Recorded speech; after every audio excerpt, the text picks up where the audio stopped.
Well, good morning. Welcome to Fearless Mom. My name is DeAnn Wilson, and I am actually here joined by the fabulous Julia Fortman and Caleigh Wilson. And we are actually in the middle of a series of messages on discipline called It's Not Complicated. And we're talking specifically about the strong will blessing.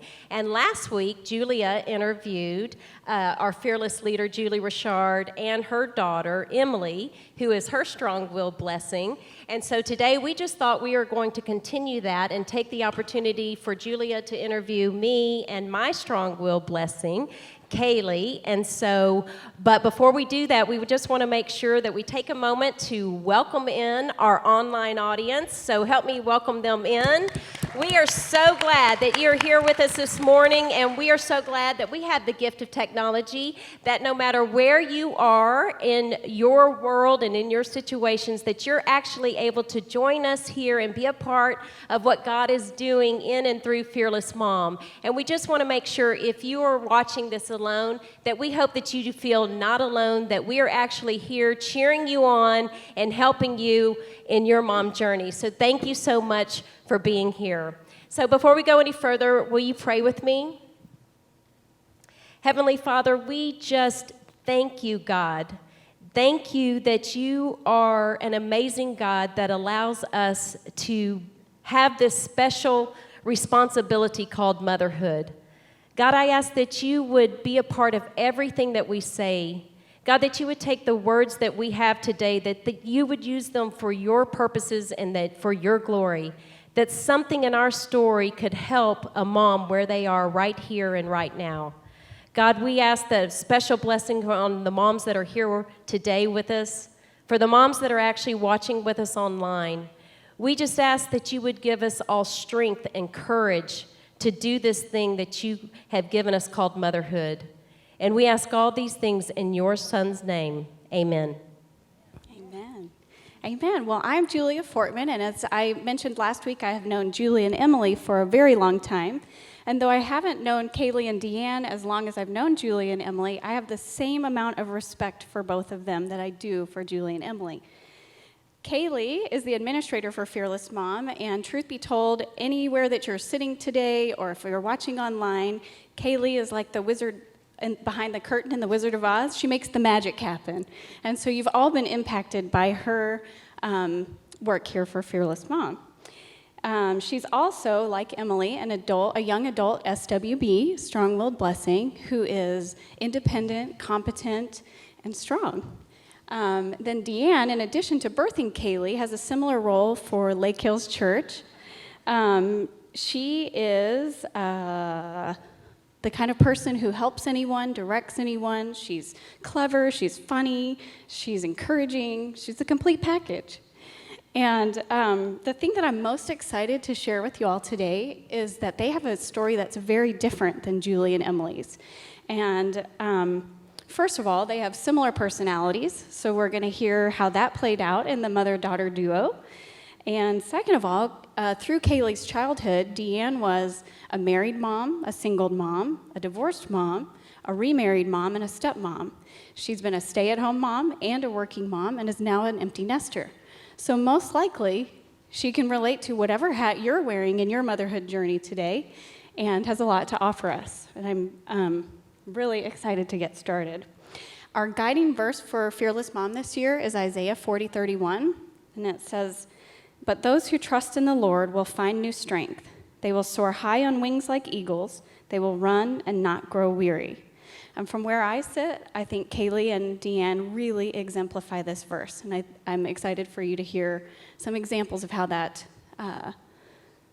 they exemplified that on their journey. So let's dive right in. DeAnn, in Fearless Mom, we talk a lot about the importance of establishing trust in the parent-child relationship. And last week, Julie and Emily talked about building trust through play. And one of the things that Emily said was that when her parents did not let her win, that communicated trust to her, that they were being open and honest. And DeAnn, you share a similar perspective or a belief in open and honest communication. And so share a little bit about how you used that to build trust with Caleigh. Well, I think that's it. I think I was very intentional in our relationship. As we have said before, I was a single mom a lot of Caleigh's childhood, and so I knew very quickly that I needed to establish a very open and honest communication with her to create an environment where she can actually feel free to ask questions and along the way for me to give her age-appropriate information so that she can actually navigate that situation that she's a part of as well. And so I did that along the way, and it was something that was built along the way. Well, and I would just say it was very open and honest. I really did know that I could ask her any question at any time. Nothing was off limits. And we did handle some really serious discussions because of our situation, my mom being a single mom, and I wasn't allowed to see my biological father starting at age 7. And so they were divorced 3 to 7, so it was a lot of just us whenever I was growing up, but I knew that I could ask her anything related to that or not related to that. A perfect example is when I remember very, very clearly I found out that I couldn't see.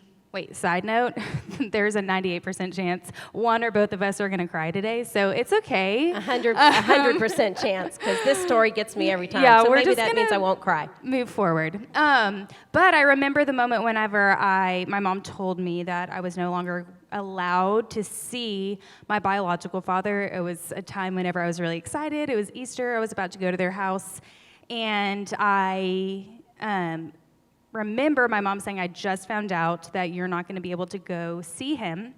And Can I interject? I had actually received a phone call from my attorney that said that he had failed a drug test. And so I was not allowed to have her go see him. yes, so I couldn't be released to go see him. And he failed a drug test, and so I was very matter of fact kind of as a kid, and I just said, so does my dad know that if he does drugs, he can't see me? And she said yes. And then I said, then how can you say he's not choosing drugs over me? And it was funny because I don't even remember what she said.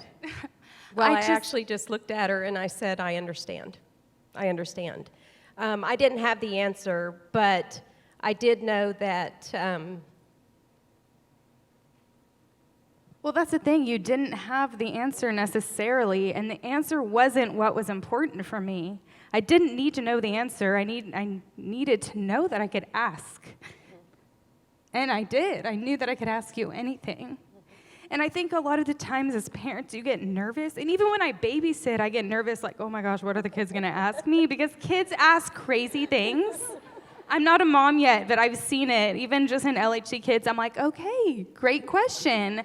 But the answer, like, you don't have to get so focused on, I don't have all of the answers, and I don't want them to ask these. It's really just creating an environment where your children know that they can ask you any question. And even, like, I don't remember the answers to a lot of the things. I remember the questions I asked, but my mom just said, I understand. And she was there with me in the moment. And so that was one of the ways that I think open communication really played a role in building trust between us. Right. And through my education training, we talk a lot to teachers about how students don't remember learning, the act of learning to read or learning to add, but they do remember how they feel in the moment.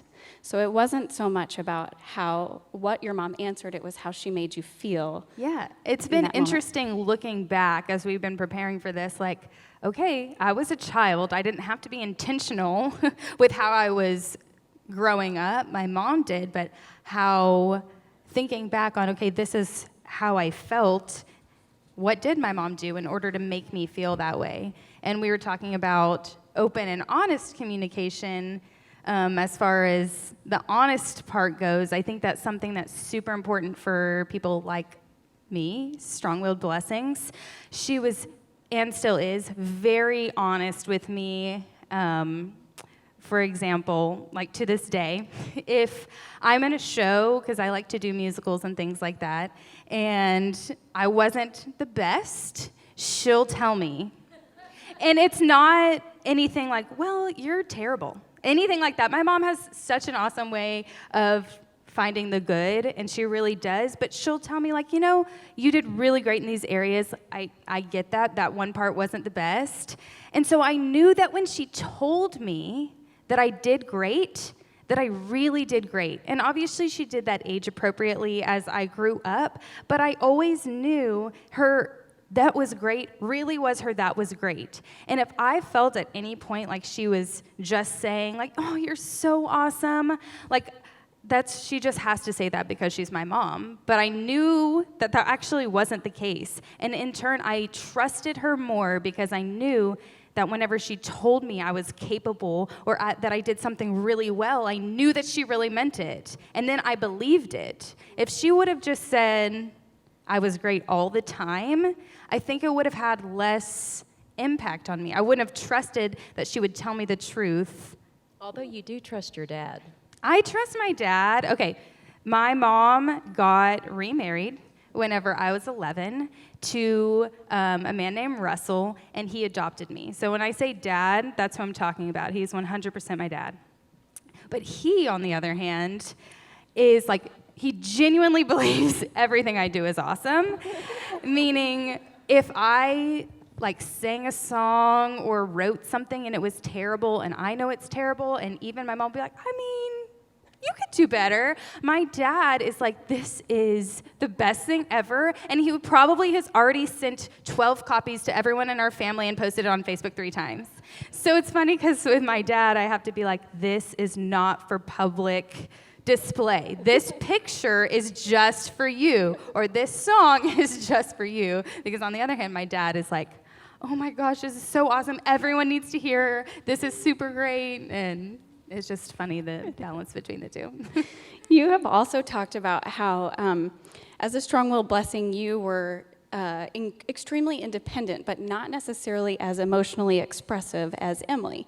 And you and I have talked about one of the things that's key in your relationship with your mom and with in other relationships too, to your not feeling the need to challenge authority is because of how strongly you trusted your mom. Or in other relationships. So talk a little bit about how that role of open, honest communication helps you build a respect for authority. I think kind of what I was alluding to, I respected her authority. Well, I trusted her, and I knew her role was as my mother, but because I knew she would be honest with me and tell me the things that I wasn't doing so great or the things I needed to improve on, I knew, like I was saying, that meant the things that I did do great were great.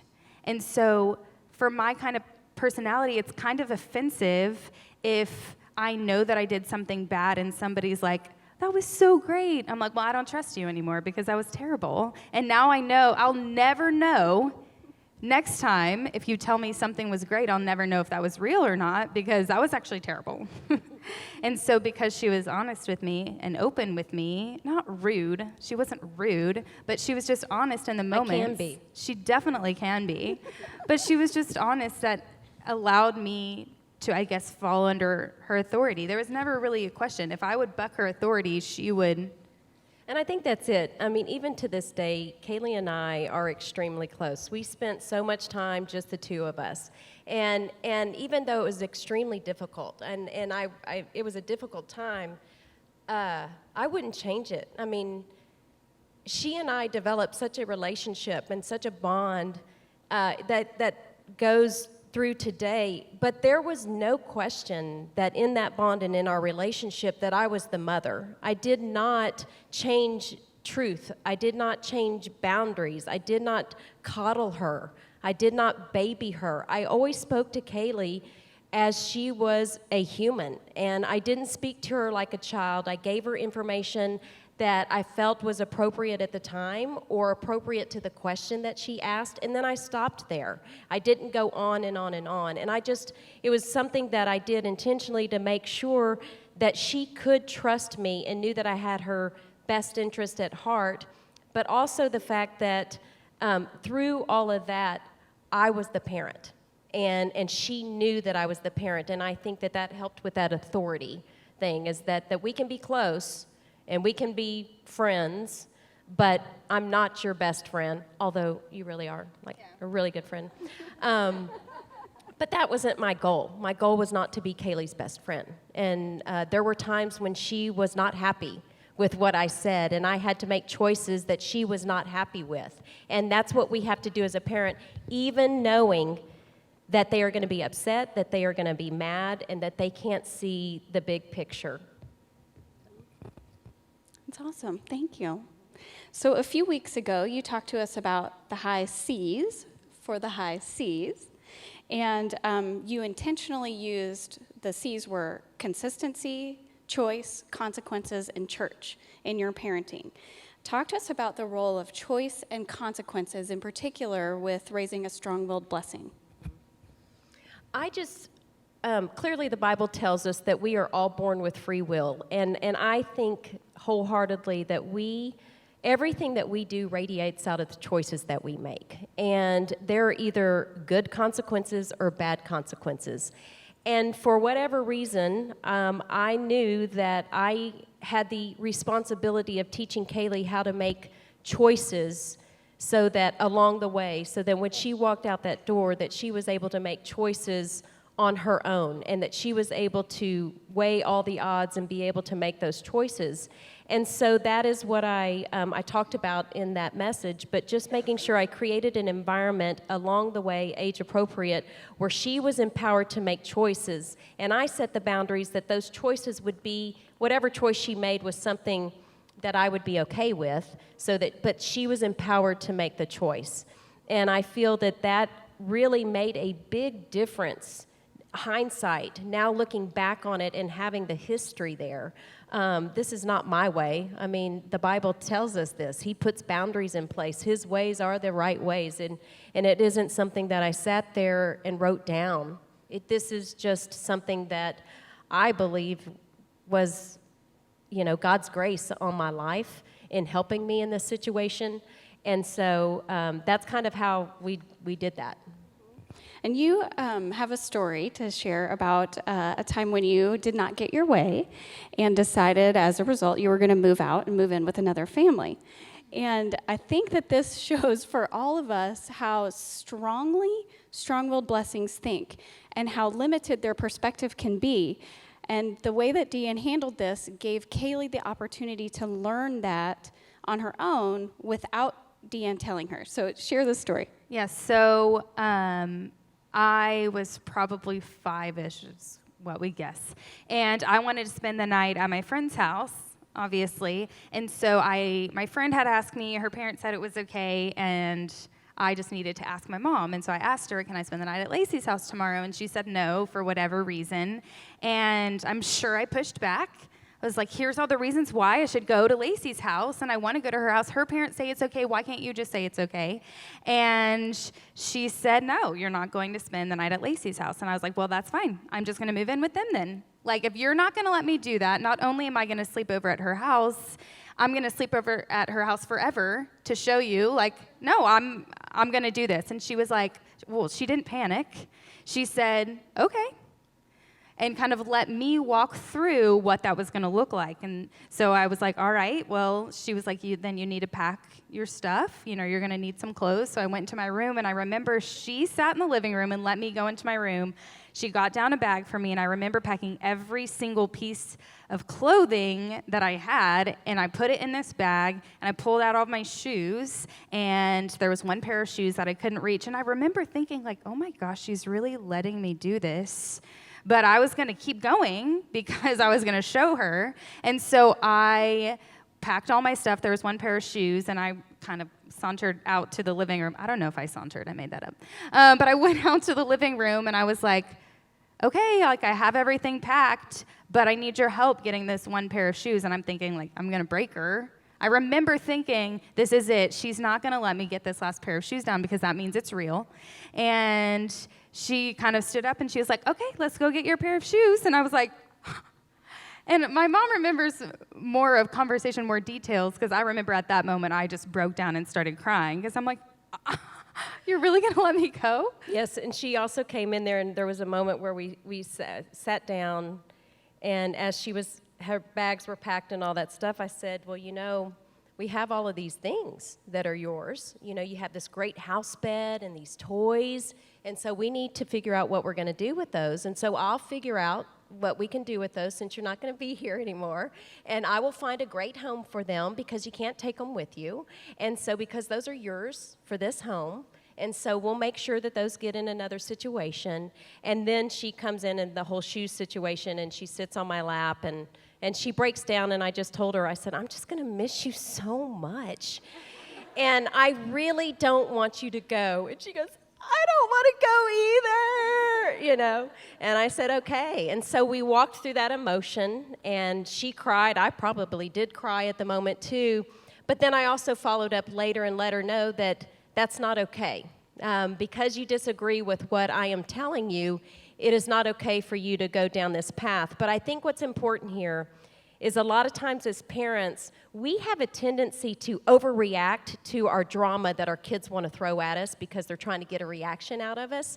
And so we all of a sudden go down that road with them instead of just stepping back and realizing what it is and allowing them to just go through this choice on their own and ask them questions. Okay, well, if you want to run away, then you're going to need some clothes, and you can take some of these clothes, okay? And so now, how are you going to eat?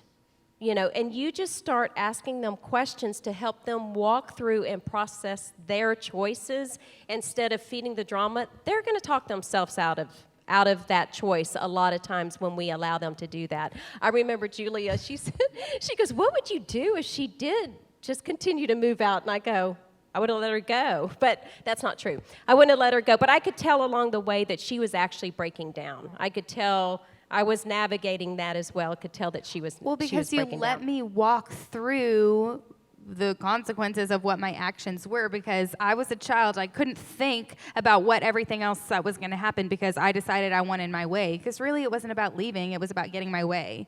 And so you didn't panic, which was not the reaction that I was looking for. You just calmly walked me through, okay, well, what does this mean and what does this look like? And then there were too many questions and I didn't know. All I knew is that I wanted my way and I was only going to go so far because I didn't actually want the outcome. Right. I just wanted my way. I remember one time I was at Chick-fil-A with my numero uno strong-will blessing when he was a little bit over 2 and I had a newborn with me and he was up in the playscape there and would not come out. And I had to leave and I couldn't physically get up there myself. And this little old lady was sitting there and she's like, you want to know the secret? I'm like, yes. And she's like, tell him to come give you a hug in case you never see him again. And I'm like, it's worth a try. Nothing else is working. So I called him down. Zachary, come here.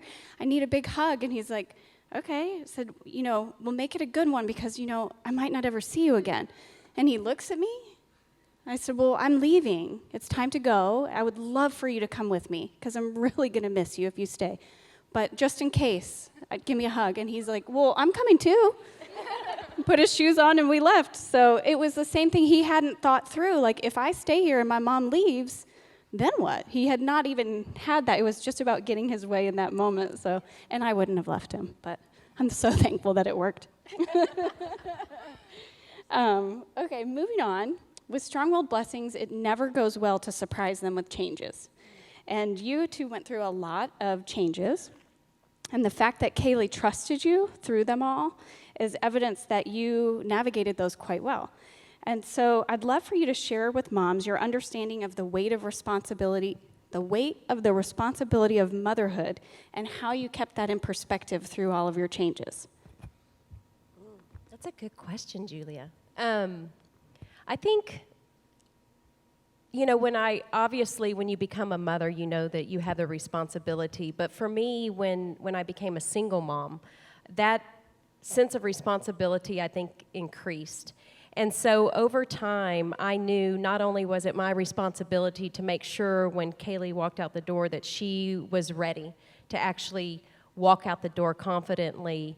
I knew that it was my responsibility to get her there, but probably when she was around 8 or 9 years old, I realized that it's possible that I would be single for the rest of my life, and I was okay with that. I mean, I made a decision, that's very possible. And so that was okay, but I also started realizing I did not want her to walk out the door and feel like if I was not married or anything at that point, that she was responsible for me. I was responsible, and I am as a parent, I am responsible for Caleigh. She is not responsible for me. And so I worked really hard in making sure that I kept building that, so when she did go out there and our desire as Fearless Mom is to raise strong, independent, competent adult children, I realized that in that time and over time, it was my responsibility as a mom to become a strong, independent adult parent.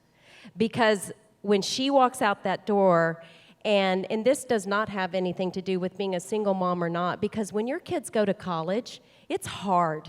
It is really hard when your kids walk out that door, and they need to hear from you. You can do it. You've got this. I'm so excited from you. I'm so sad. It doesn't mean you don't share emotion. It just means that you empower them to know that they can actually do it. You're sad, but you believe in them, and they know you can do it. So us becoming strong, independent adult parents is just as important as being a strong, independent adult child, because I never wanted her to feel the responsibility of having to take care of me. Now, contact me in about 40 years, and let's revisit all this, because she may be taking care of me. I think that's so true. That's good advice for all moms, no matter what your marital situation is. So Caleigh, reflect back to things that your mom did, either intentionally or unintentionally, that helped you feel secure and confident as you navigated transitions in life. I think to speak to that, I would just say, yes, you can show emotion, but you never cried to me about things. I think that's part of why I didn't feel the responsibility or the weight of my mom being alone or feeling sad for her, because she would cry with me and she would cry for me, but she didn't really cry to me. It wasn't like, I don't know if mommy's going to be okay, but whatever. She actually focused on me in those moments, and it was like, how are you doing? Like, you're going to do awesome things, and this is very sad, or this is really exciting, going to college. Whatever those emotions were, she was focusing on me and what my emotions were. Not that she wasn't allowed to have any, because she did, but it was not crying to me, and that I needed to feel the weight of how she was feeling, or that my actions were going to affect how she was feeling, because I'm strong-willed, but I'm also compassionate, and I would have been completely traumatized thinking that me just taking the next step in life was going to affect her. I think you were sharing how you felt so sad when Caleigh moved to LA, and I think the way that you shared, I'm really sad because I'm going to miss you, communicated love, but not responsibility.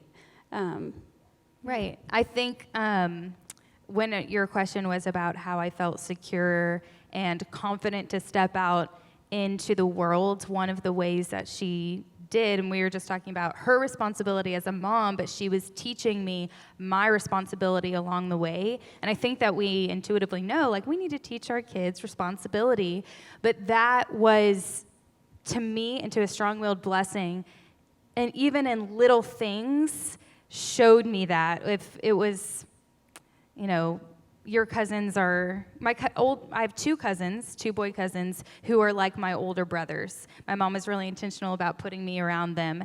And so if we would get into a fight or get into an argument, or they would steal the front seat, she would always make me handle it. And I would go to her and be like, Mom, Carter and Joseph did this, and she would just say, great, you go handle it. And in those moments, I realized she trusted me enough and thought I was a capable human being, like I can handle that. Or even in little things like doing my laundry. I was doing my laundry at 10, not well. I'm just saying right now, she's a young adult, and I did not do a good job at all. She's terrible at laundry. But we still pray for really her. bad at it. I still do it. It's I just my still have fault. a 10-year-old Not anymore. skill set of laundry. But she empowered me to do those things. She didn't do those things for me, even if it was making a sandwich. It was like, no, you can go make a sandwich, or you can go make that decision. You go have a conversation with your teacher. You go have a conversation with the peer that you're not getting along with. But it wasn't just her like empowering me. It communicated to me that she thought that I was actually capable of doing it. It wasn't just that she needed to teach me responsibility. I felt that, oh, my mom really does think that I can do this, because she didn't refer it back to like, you're capable, you're strong enough to do it. It was, I know you can do it, and I'm not going to do it for you because you're capable of doing that. And that's something that is super important to my personality type, is knowing that I'm a capable human being and that I'm able to do things is super important. And so her giving me those responsibilities and actually letting go of them and giving them to me communicated that. It just reminds me of a story. I did such a great job at that that sorry.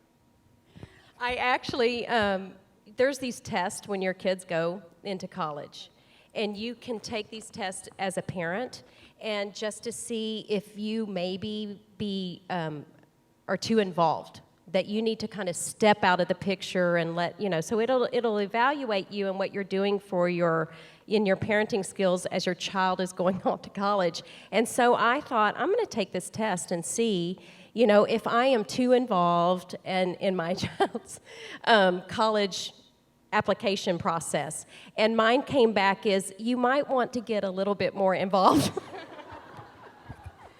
And I was just shocked. I went, oh, okay.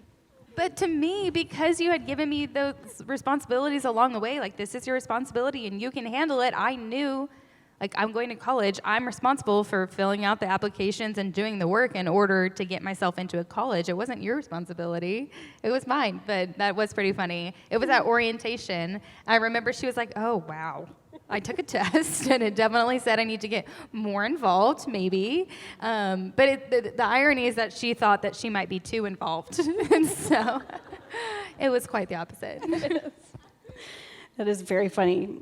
Okay, there was a point where you had a kind of a pivotal view on parenting, and it had to do with when you were watching Caleigh play softball. Share with us what you learned through that process. Yes. I think that as moms, we have a God-given blessing and desire to nurture and to love our kids and to overprotect them. That's a God-given blessing. But I also know that we cannot forget that we are to raise warriors. And so there was a time when Caleigh was new. I was fortunate that I had parents that believed in me. They actually thought I could do anything. They did not handle my problems for me. They did not go to my teachers. I handled conflict on my own. My parents allowed me to do that. But somewhere when Caleigh was born along the way in the new years, I felt like I had moved toward the world is love. And it's true. God is love, and the world is filled with love. But we cannot forget that we are to raise warriors. In Joshua, it says, be strong and courageous. Don't be afraid.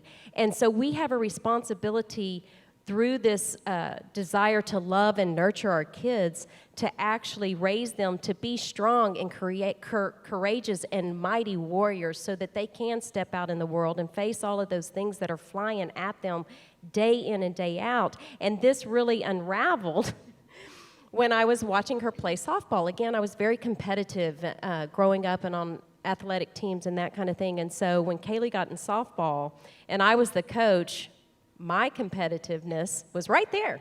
And then I would watch Caleigh, and she was good, but I thought, wow, she does not have any fight or compassion. Like, go get the ball. I'm like, that's the goal. If the goal's the ball, go get the ball.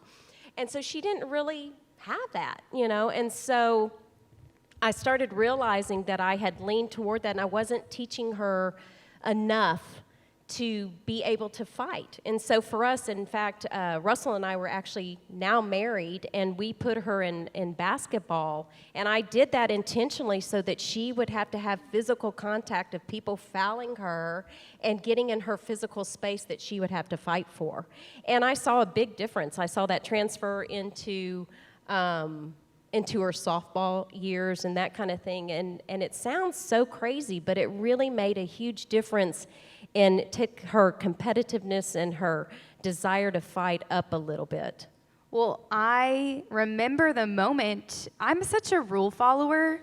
Even though I might want to change the rules in order to fit my way, She totally changes rules. I am a rule follower, which is why boundaries, I think, are super important for strong-willed blessings. But when my mom put me in basketball, or when I was in basketball, and she told me, like, be aggressive, get in there, you can, like, fight back. And it gave me the okay, like, oh, I can. I think I was just thinking, like, we're all going to play and get along. And when she gave me the, like, no, you fight back, fight for the ball. If they're fouling you, like, be aggressive. The cheer, be aggressive. I remember the moment. It was like she gave me permission to be aggressive, and I became good at defense. I was not good at offense in basketball. Even if I got fouled, it was really unfortunate because I was not good. I at was offense. Not good. But she looked cute. Yeah, but I was good at defense because I learned, like, oh, it's okay to fight. It's okay to have that passion and aggressiveness, obviously contained, but it's okay to use that, and I think that does kind of spur you on to be able to use that in different aspects of my life. Like, I can fight for things, and if I feel confident about it, and I'm going to fight for it, but I'm such a rule follower, so she had to give me that, it's okay to do that. And I've seen this come out in you when there's a role that you want to play in an upcoming musical, or maybe there's two you're debating. You'll think through, how can I fight for it within the boundaries of the rules? So it's neat to see how that's carried on throughout your whole life. Also, I think, just side note here, Caleigh was a single child for many, many years. I mean, an only child. I said that last time. An only child for many, many years, and I knew that. I mean, even when her biological father and I were married, we always thought that she would be an only child. And even throughout my years, and even when I got married and had the blessing of becoming a stepmom to a 4-year-old, I still knew that Caleigh was going to be my only child, and I'm glad that never changed, and so I was glad for that. But with that, and the fact that she was an only child, I knew that I had a responsibility to teach her to learn how to fight for things, and so that is why when she was little, she had 2 cousins that were slightly older than her that I kept around me all of the time when they were little. And so when Caleigh came along, we brought her into the picture. And so I just made sure that when they came around her, that she was actually in environments where she did have to fight. And she mentioned that a little bit, but it was important for me not to say, well, this is her home and this is her chair and she's used to having this chair. And so I intentionally said, you've got to fight for that. I mean, go get it. And so I didn't change the rules. I just let her work that. And I think that helped along the way with her being an only child. And when you say fight, you don't mean physically fight? There were times where she had her nephew on the ground, her cousin on the ground, but no, it wasn't fist fights. You were teaching her to stand up for herself, to advocate for herself. Yes. And I didn't feel babied because you did that. That's super offensive for me to feel like somebody's babying me, because that sounds like I'm not capable of doing it, so you're lowering it for me. But I felt, because you made me do that, like, no, this isn't her chair. Like, I wasn't babied. I was capable of fighting for that chair, even with 2 older cousins/brothers. Like, even though I'm the youngest girl, I am capable of getting that, and I'm going to stand up for myself, and I'm going to make it happen. Mm-hmm. I think that goes back again to it's trust. It built trust in your relationship and built confidence in you, and it's something that's important, especially for the strong-willed children. Mm-hmm. Well, it's important for all of them. Okay, so every week here in Austin, after we finish lectures, we go through a few minutes of reflection time. And if you're watching online or in a remote group, all of our materials for the reflections and discussion group questions, they're all available, and we encourage you to use them. And during the reflection time, we take a couple of minutes to think about what we just heard and how it applies to ourselves. And then in that time, we write down actions we can take or changes we can make to get better and be stronger. DeAnn has had she has, I think, through all of her transitions, has showed an ability to be reflective and focus on her own responsibility. And I was especially inspired by how she focused on herself when her marriage ended. And I would love for you to share that story with everyone. Yes, and so when Caleigh was 3, it became very clear that it was time for me to step out of that marriage. And he had a drug addiction, and that was not clearly something that I wanted to participate in and be a part of. And when I learned, here she is as a 3-year-old, and there was a moment where I really could tell that we were either going to go down with him or I was going to step out of that and take the responsibility of making sure that she and I were going to be okay. And so that was a decision that I made, knowing that it was going to have an effect on it. And quite frankly, when he had his drug problem, he can't make those decisions. And so therefore the responsibility came to me. So when that marriage ended, and I immediately started to look at what caused me to make a choice like that. I would say it was probably more of a pride thing in me not giving the relationship any more emotion. I had given it everything that I could and everything that I thought imaginable to make the marriage work. And it was clear that it wasn't going to work. And so it was at that time that I realized, what was it about me that made me make that choice? Nobody, twisted my arm and made me marry him. I made that choice to marry him. I wanted to be married so badly that I ignored some red flags or some things that were happening along the way because I wanted to get married. And so I'm living in the consequences of a choice that I made. And so I knew that. I did have a sense of responsibility, and so instead of placing blame on him, in which I could go through a million stories, I was far from perfect, but I could tell you a million stories of that situation. But the important thing is, he's not the issue at this point. The issue is me and Caleigh, and so I really focused on what I could do differently. And I was determined to not play the victim card. And when you play the victim card, and even though I had a reason, I could have, you are still staying tied to that person. You are still empowering them to have control over your lives, over your emotions and all of that, and I was done with that. I wasn't willing to do that anymore.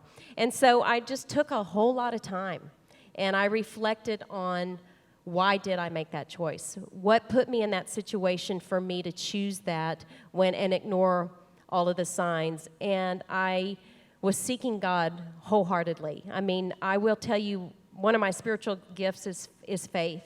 And so even though, quite frankly, through all this time, I was not a Christ follower, but I always had this great reverence for God. My faith was always strong. I knew God was working out all things for good. I just had that understanding, and I can't explain it. I feel like God knows our hearts. He knew I was seeking him, and he gave me such grace along the way to figure this out. Because I was seeking him so passionately, but as I was seeking him, I was going down wrong path of seeking him. It was anything but Jesus, because that didn't make sense to me. It absolutely didn't make sense in my brain that Jesus was the only way. I was actually going by the headlines. I was believing the headlines of what I heard about Jesus, and I was not doing the work that it was. And so there was this moment where I think God, slapped me across the face and said, okay, you've gone through everything. Now what are you going to do with Jesus? And because I had such a sense of responsibility, and because I knew that one day she was going to walk out the doors, and I knew that I had finally asked the question, what if? What if this Jesus is who he says he is, and I'm reading the headlines, and I'm not doing the work? And so I started to get involved in church. She and I started to go to church by ourselves, and it was around that time where a friend of mine invited me to Lake Hills Church, and that is where I learned.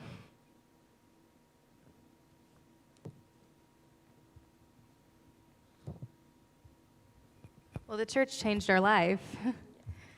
I learned to be a Christ follower. There's a big difference. And I probably would have told you that I was a Christian at the time, but I was not a Christ follower. And he was so kind to me and allowed me to do all this crazy stuff of figuring it out. And I'm so thankful that I had a husband. It's okay.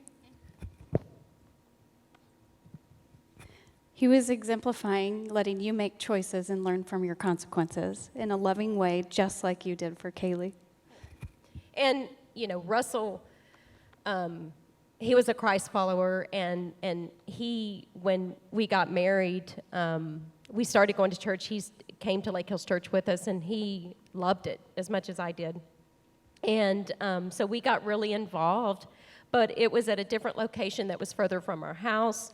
And so I would have, even at this time, probably stayed home, you know, like it was just too far to drive, or come up with an excuse. But he, thank God, he was so strong in saying, we're going to church. And we got up every Sunday, and we came, and then finally it moved here to the location that we are here right now in Austin. And so I got involved serving.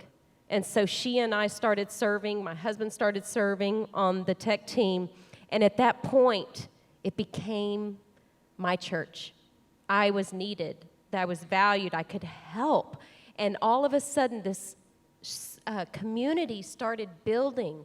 And I'm just blown away by the beauty of the community of the imperfect church.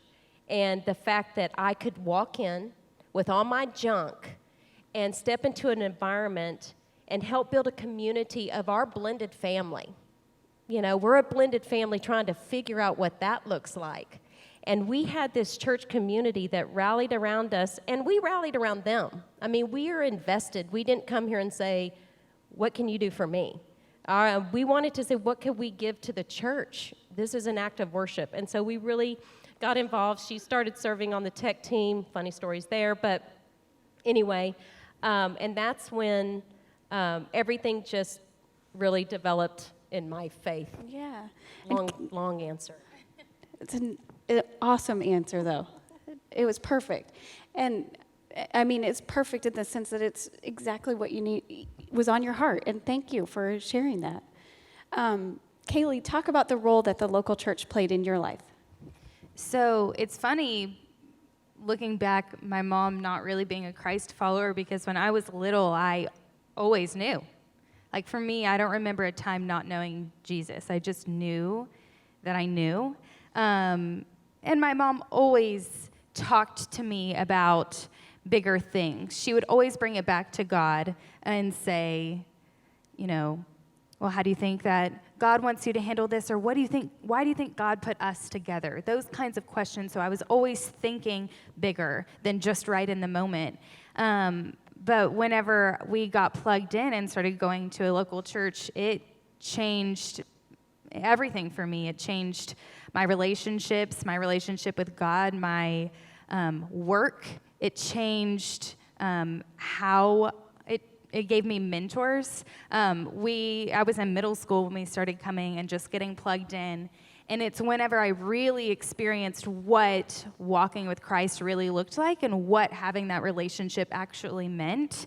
And kind of like my mom was saying, for me, I would come along to church, but whenever I started serving on the tech team and I got to wear the headphones and hear the conversations, that's whenever I felt like this was my church and this was something that I wanted to be involved in. But the church came around me, and they gave me opportunities. It gave me opportunities to work and to learn new things. That I was in middle school and I got to run the cameras, and I got to learn these new skills. But I also got to learn about Christ, and I got to learn about how to take my faith into a different environment and walk me through college. It gave me people that are steps ahead of me that I could look at them and say, okay, this is what the next step looks like for me. I had people in my life that were in different phases that I was in that allowed me to have like a visual representation of what my life could look like. And then obviously through the church, I found my passion of what I want to do.